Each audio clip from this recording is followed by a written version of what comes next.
जैसा कि आप जानते हैं कि पिछली कक्षा में हम लोग संधि पर चर्चा कर चुके हैं और संधि में जो है हम लोग संधि के जो 3 भेद होते हैं उस 3 भेद में जो है आपका स्वर, व्यंजन और विसर्ग, इस पर चर्चा कर चुके हैं।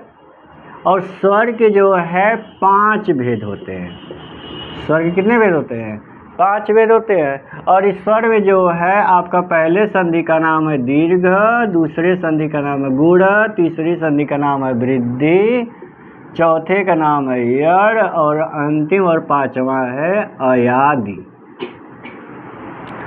गुण दीर्घ संधि और गुण संधि पर हम लोग चर्चा कर चुके हैं। स्वर संधि का जो 3 भेद होता है उस पर गुण और जो है आपका दीर्घ संधि पर चर्चा हो चुकी है। और आज जो है हम लोग चर्चा करेंगे वृद्धि, यड़ और अयादि पर।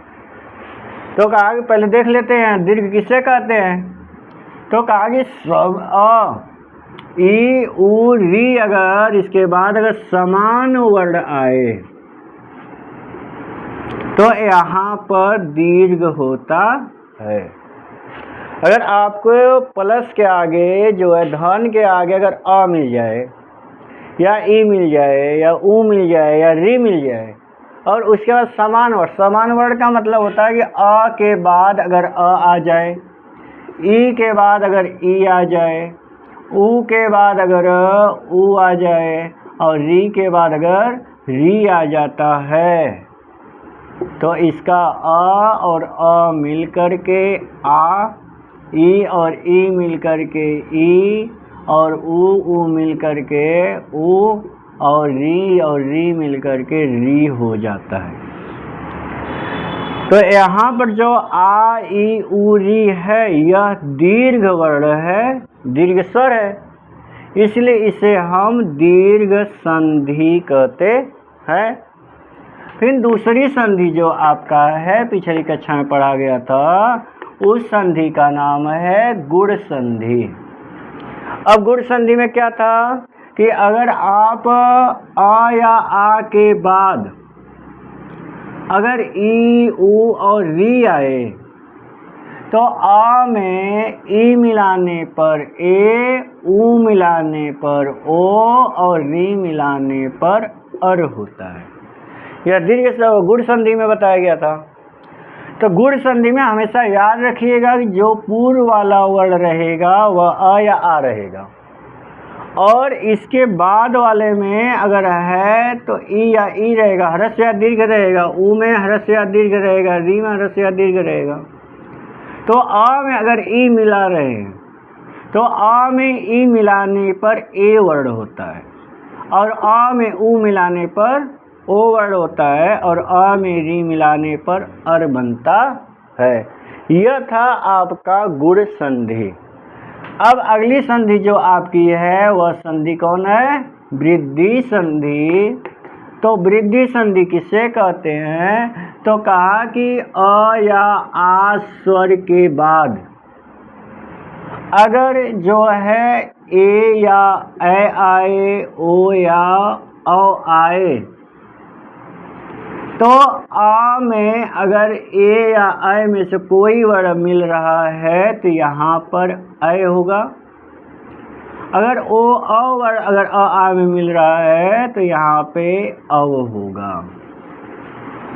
तो यह जब पर नियम बनाएंगे इसका तो नियम में कहता है कि अ या आ के बाद ए, ऐ, ओ तो कहा अ या आ के बाद ए या ऐ आए, ओ या औ आए तो आ में अगर ए और ऐ मिले तो ऐ और आ में जो है अगर ओ या औ मिले तो औ हो जाता है या हो जाए, यह नियम होता है। ये नियम है आपके वृद्धि संधि का। वृद्धि संधि में सबसे आसान यह है कि वृद्धि संधि में जो सबसे पहला वर्ण आएगा धन के मतलब पहले शब्द का अंतिम अक्षर जो आएगा वह वर्ण रहेगा अ या आ, और दूसरा वर्ण जो रहेगा वह रहेगा ए ओ औ। अगर अ आ में ए मिला रहे हैं तो क्या बनाएंगे ऐ, और अ में ओ या औ मिलाएंगे तो क्या बनाएंगे औ बनाएंगे, और इस संधि को कहेंगे वृद्धि संधि।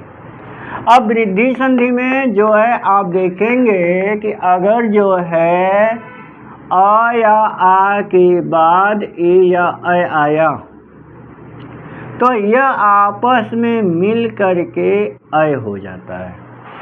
यह आपस में क्या होता है ऐ हो जाता है।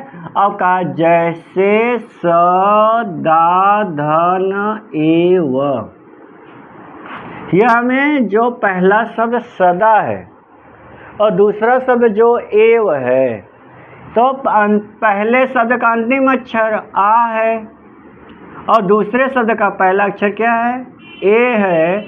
अब आ और ए मिलकर क्या बनाएंगे ऐ बनाएंगे, और यह बनेगा आपका सदैव।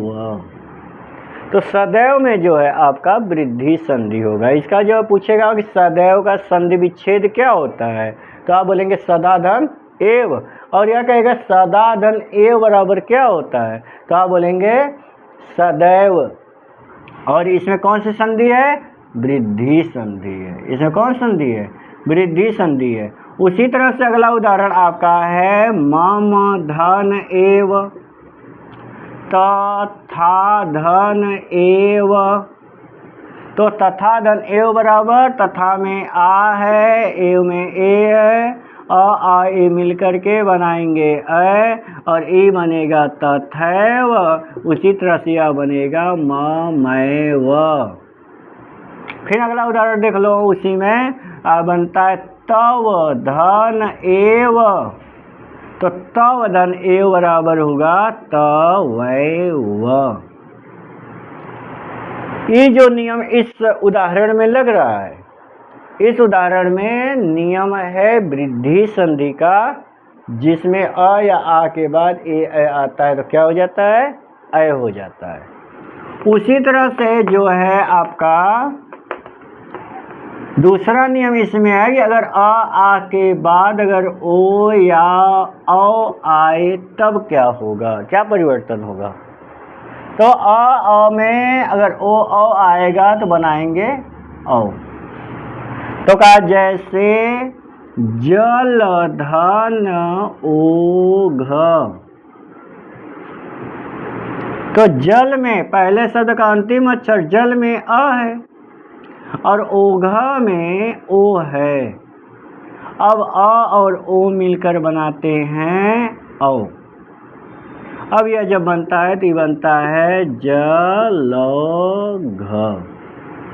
क्या बन जाएगा जलघ। उसी तरह से महाधन औषधि। तो महा में आ है और औ में औ है, औषधि में औ है, और यह दोनों मिलाकर बनाएंगे औ, और इस संधि का नाम होगा महौषधि। और महौषधि संधि में है कौन संधि वृद्धि संधि। इसमें कौन संधि है वृद्धि संधि है। तो महौषधि में वृद्धि संधि है और जलौघ में भी क्या है वृद्धि संधि है। तो कहा कि जो है अगर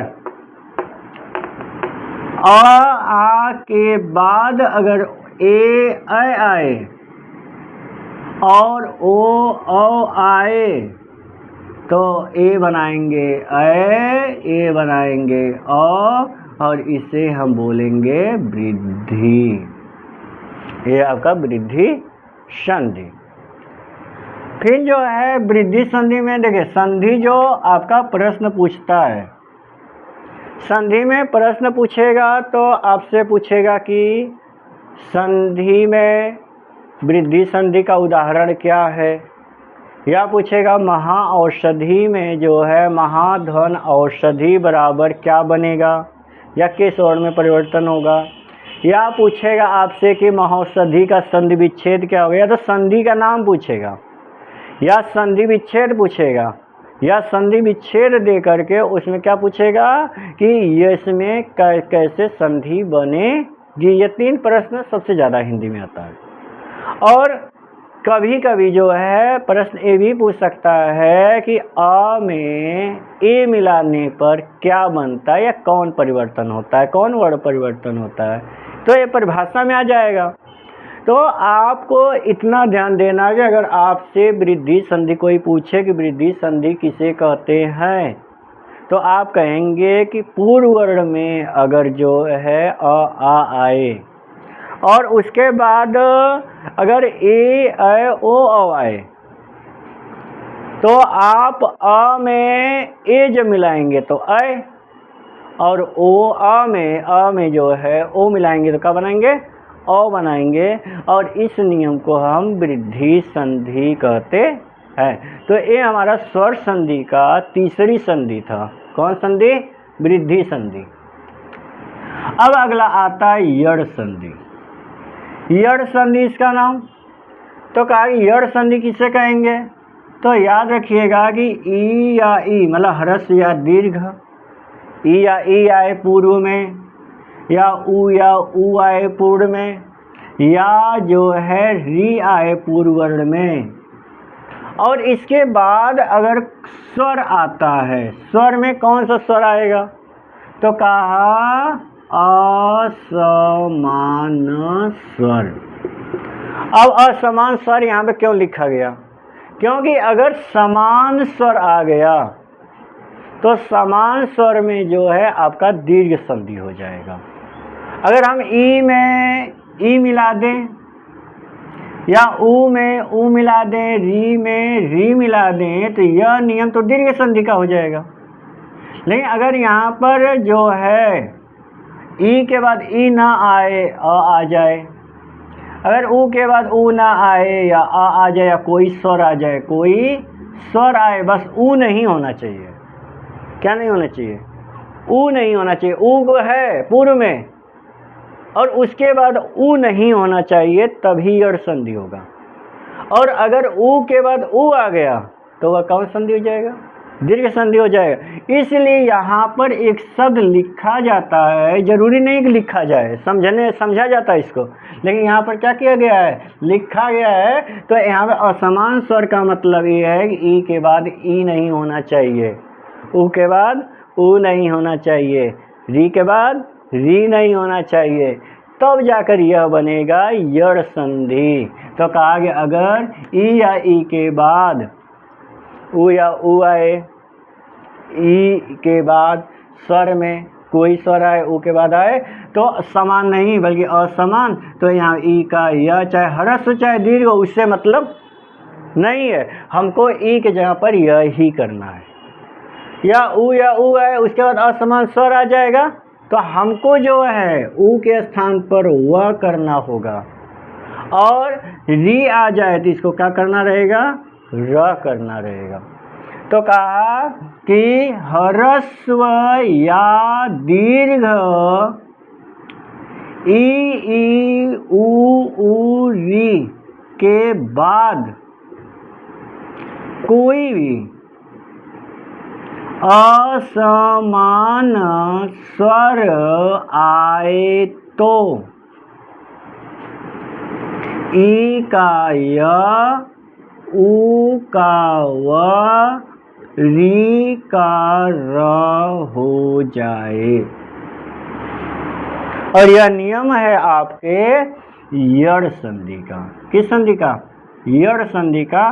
तो कहा कि ह्रस्व या दीर्घ ई ऊ री के बाद असमान स्वर आता है तो ई का य, ऊ का व, री का र हो जाता है। ठीक ना? तो अब एक एक करके नियम देख लेंगे। तो इसमें पहला नियम है आपका, अगर यड़ संधि में ई या ई आए और इसके बाद असमान स्वर आए तो ई के स्थान में क्या करेंगे, या करेंगे। ई का स्थान क्या करेंगे, या करेंगे। तो कहा देखिए प्रति है और यहाँ एक है, तो प्रति जब लिखेंगे तो यह हो जाएगा प्र त और ई। तो प्र त में ई मिलाएंगे तो प्रति बन जाएगा। तो पहले शब्द का कौन अक्षर? अंतिम अक्षर। और दूसरे शब्द का पहला अक्षर, तो अब पहला देखो यहाँ ई है और यहाँ पर ए है, तो दोनों का उच्चारण स्थान अलग अलग है ना। तो जब दोनों का उच्चारण स्थान अलग अलग है तो यह असमान स्वर कहलाएगा, ठीक है ना। अगर दोनों का उच्चारण स्थान पूर्व वाले वर्ण और बाद वाले वर्ण में, दोनों वर्ण में अगर उच्चारण स्थान सेम मिल जाएगा तो उसे समान वर्ण कहेंगे। और अगर पूर्व वाले वर्ण का कोई और उच्चारण स्थान, पर वाले का कोई और उच्चारण स्थान अगर रहेगा तो इसे हम असमान स्वर कहेंगे। और असमान स्वर आने पर ई का य होता है, तो प्र बन गया, त या मिलकर त्या बन गया, और एक का, तो एक की मात्रा यहाँ चली जाएगी और क्या बन जाएगा? प्रत्येक, ठीक है ना। उसी तरह से प्रतिधन उत्तर, प्रतिधन उत्तर, तो प्रतिधन उत्तर में है प्रत्युत्तर। उसी तरह से निधन ऊन, तो न है, ई है और ऊन है, तो ई के स्थान पे क्या करेंगे? य, और ई का स्थान या करेंगे न या मिलकर न्या, और ऊ की मात्रा न्यून। इस तरह से न्यून में आपका कौन संधि है? नी आया है, ठीक है ना। पूर्व में कब आया है? नी आया है, और बाद में क्या आया है? ऊ आया है। तो नी में जो न और ई है, तो ई आया पूर्व में ना, और जब यहाँ पे ई है और यहाँ पे कब है? ऊ है, तो ये जो ई है, नी का जो ई है, ई के स्थान पे क्या करेंगे? या करेंगे, और यह संधि आपका यड़ संधि के अंतर्गत आएगा। अगर आपसे पूछेगा नी धन ऊन बराबर क्या होगा, तो आप क्या बोलेंगे? न्यून। तो नी धन ऊन ये संधि विच्छेद है, और न्यून ये संधि है, और इसमें कौन सी संधि है? यड़ संधि है, ठीक है ना। तो इस तरह से यह यड़ संधि हो जाता है। फिर उसके बाद एक कहता है ना कि अगर जो है दूसरा नियम में अगर ऊ आए या ऊ आए तो इसके स्थान में क्या बनाएंगे? व बनाएंगे। क्या बनाएंगे? व बनाएंगे। तो यहाँ पर लिखेंगे सुधन आगत। अब सुधन आगत है, तो सु में क्या है? स है, और यहाँ पे ऊ है, और यहाँ क्या है? आगत है। तो ऊ के बाद असमान स्वर आया ना, तो असमान स्वर जो है आने पर ऊ का क्या बनाएंगे? व, और जब ऊ का व बनाएंगे तो ये क्या बन जाएगा? स्वागत। और इसमें कौन संधि है? यड़ संधि, ठीक है ना। क्या संधि है? यड़ संधि है। उसी तरह से अगर जो है री के बाद असमान स्वर आए तो री का क्या बनाएंगे? र बनाएंगे। री का क्या बनाएंगे? र बनाएंगे। ये र है ना, तो इस तरह से बनाना है र, तो र है, शुद्ध वही बना था, ठीक है ना। तो यहाँ पे क्या बनाएंगे? र बनाएंगे, और र का जाएगा मातृधन आज्ञा। अब मातृ के अंतिम शब्द में कौन है? री, और आज्ञा में आ है। तो यहाँ री जो है, री के बाद असमान स्वर आ आया ना, तो री का स्थान होगा क्या करेंगे?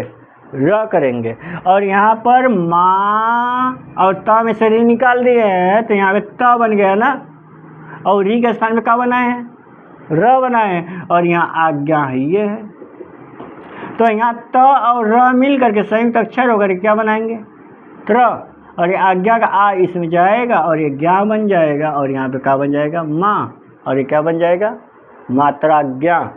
उसी तरह से बनाएंगे पितृधन आज्ञा, तो पितृधन आज्ञा बराबर बनेगा पित्राज्ञा।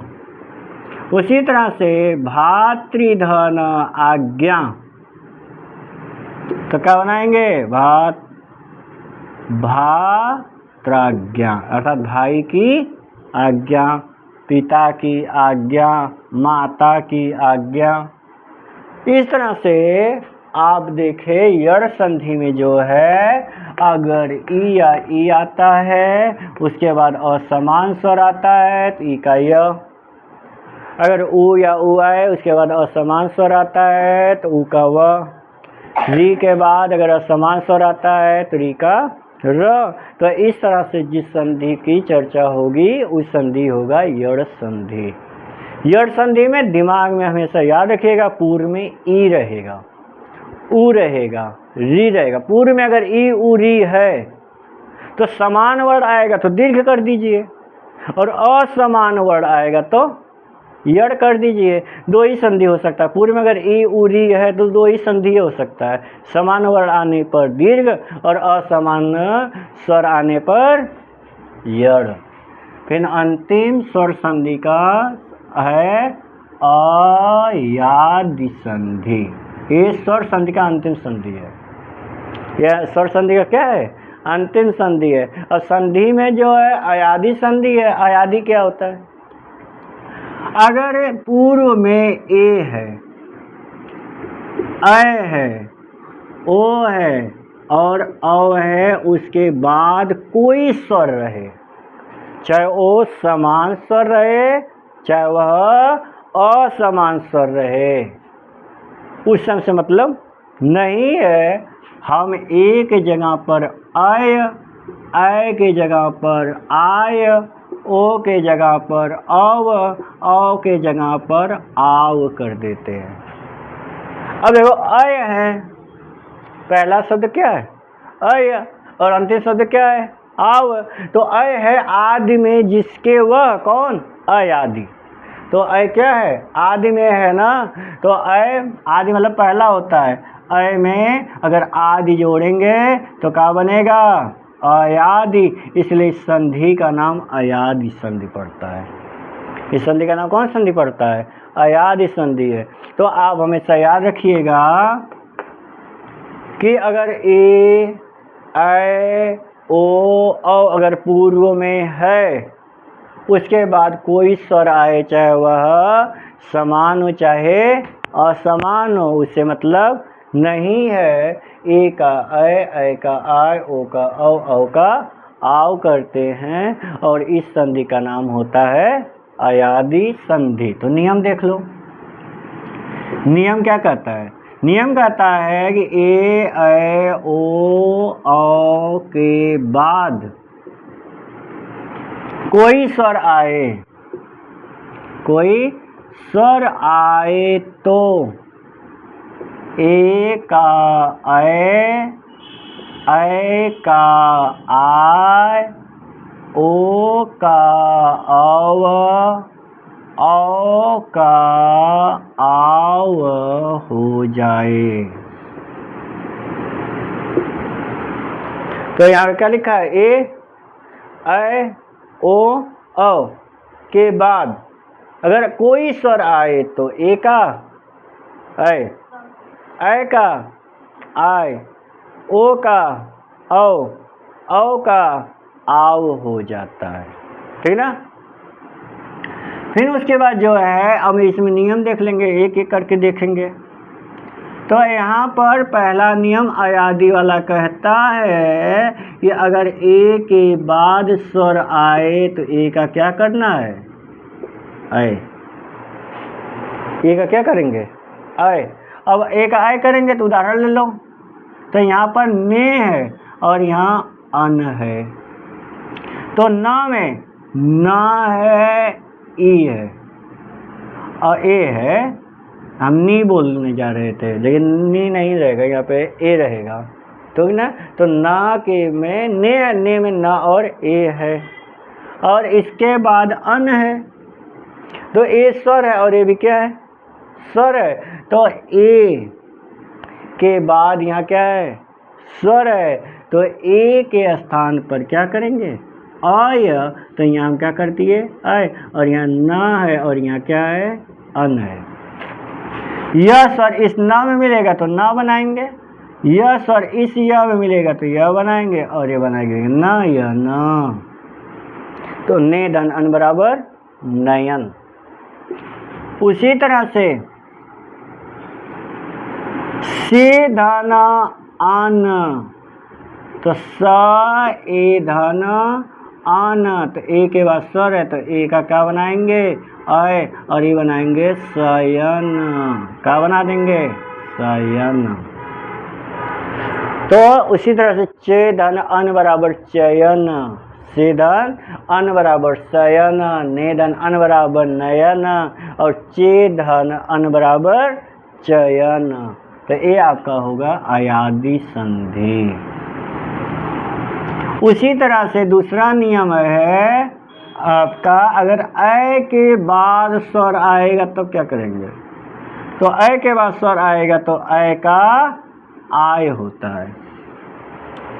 तो कहा जैसे न धन अक, न धन अक, तो यहाँ पर न है, यहाँ अ है, यहाँ अक है, तो अ के स्थान पर आय करेंगे और न यहाँ उतारेंगे, अक यहाँ उतार देंगे, और यहाँ पर आय बन गया तो ये मिला देंगे, न में आ जाएगा तो ना, अ में यह आ जाएगा तो यह, और क्या बना दिए नायक।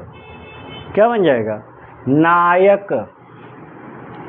उसी तरह से अब तीसरा नियम में क्या कहता है कि अगर ओ के बाद अगर स्वर आएगा तो ओ का क्या बनाएंगे औ, तो जैसे पोधन अन, पदन ओधन अन, अब ओ के जगह पर क्या करेंगे औ, तो यहाँ प व, तो ये बन जाएगा पवन।